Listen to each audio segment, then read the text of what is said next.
उसने घर से भागने का बड़ा फैसला कर लिया था। फैसले से अपने बॉयफ्रेंड को आगाह किया। वो खुशी से चिल्लाया, ये हुई ना मोहब्बत।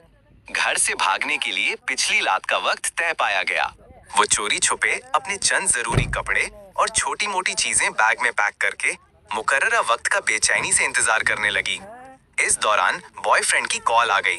कहने लगा, माँ ने कोई जेवर शेवर भी बनाया होगा, वो भी हाथ में कर लो, मुश्किल वक्त में काम आएगा। अच्छा, कुछ करती हूँ। उसे पता था कि माँ ने उसके लिए सोने के जेवरात बना रखे हैं। वो माँ के कमरे से जेवरात निकालने की तरकीब सोचने लगी। वक्त बहुत कम था। वो जैसे ही माँ के कमरे की तरफ बढ़ी, माँ कमरे का दरवाजा खोलकर बाहर आ गई। एक लम्हे के लिए वो माँ को सामने देखकर सकते में चली गई। मेरी शहजादी, इतनी रात गई तुम जागती फिरती हो, और ये तैयार होकर कहाँ जा रही हो? वही तो बताने आ रही थी। रात लेट फोन आया था।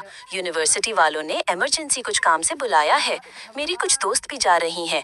आप सो रही थी, डिस्टर्ब ना हो, इसलिए आपको इस वक्त नहीं बताया। उसने खुद को संभालते हुए झूठ गढ़ दिया था। अच्छा, तुम मेरे कमरे में ही बैठो, मैं तुम्हारे लिए कुछ बना कर लाती हूँ। माँ किचन में चली गई। वो माँ के कमरे में दाखिल हुई। बहुत अच्छा मौका मिल गया है।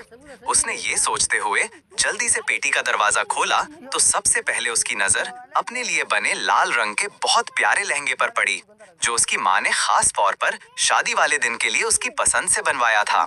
माँ अक्सर कहती रहती थी, जब मेरी बेटी इसे पहनकर दुल्हन बनेगी, शहजादी लगेगी।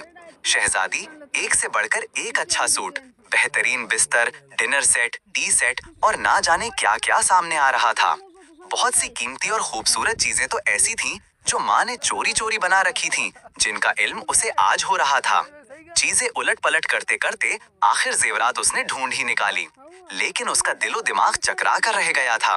जेवरात उससे उठाए नहीं जा रहे थे। उसने कमरे में नजरें दौड़ाईं तो देखा फ्रिज, 5 मशीनें, बर्तन, सब कुछ उसके लिए रखा पड़ा था। एक माँ के कमरे में, एक दुल्हन के कमरे में, एक दुल्हन का मुकम्मल सामान पड़ा था। समीर ने उसे झंझोड़ा। वो सोचों में गुम गई। माँ की कोख से जन्म लेने से लेकर अब तक माँ बाप ने मेरे लिए क्या नहीं किया। खाना पीना, पहनावा, पढ़ाई लिखाई, छोटी बड़ी सब ख्वाहिशात, अपना खून पसीना एक करके सब अधूरा पूरा किया। क्या मेरे अगले घर का सामान तक बना दिया। और मैं बेफैज बेवफा क्या करने जा रही हूँ? मार कर अपने माँ बाप को खुद मरने जा रही हूँ। मोहब्बत का समंदर घर में है और मैं मोहब्बत का दरिया सर्च करने जा रही हूँ। इसकी आंखें भीग गई थीं। उसे अपनी आला तालीम, अपनी हमाकतों पर खूब रोना आ रहा था। इस दौरान माँ आ गई। ये लो मेरी शहजादी, अपना पसंदीदा पराठा खाओ। इतना सफर है यूनिवर्सिटी का, मेरी शहजादी को भूख लग जाती। वैसे भी आखिरी दफा यूनिवर्सिटी जा रही हो, स्कूल से लेकर कॉलेज यूनिवर्सिटी तक तेरी माँ ने आज तक तुझे बगैर नाश्ते के नहीं भेजा। आज अगर तू बगैर नाश्ते के चली जाती तो तेरी माँ को मरते दम तक इस बात का दुख रहता।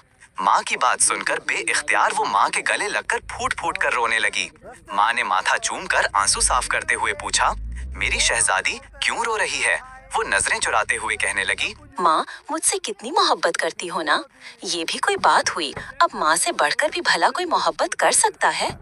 इस दौरान उसके मोबाइल की घंटी बार बार बजने लगी।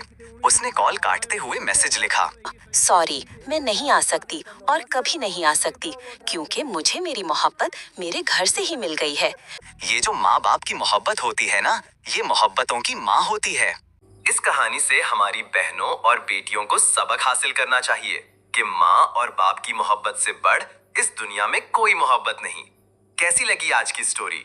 मजीद ऐसी कहानियां सुनने के लिए हमारे चैनल को सब्सक्राइब करें और साथ में बेल आइकन को प्रेस करें ताकि हमारी नई वीडियो का नोटिफिकेशन आपके पास पहुंचे।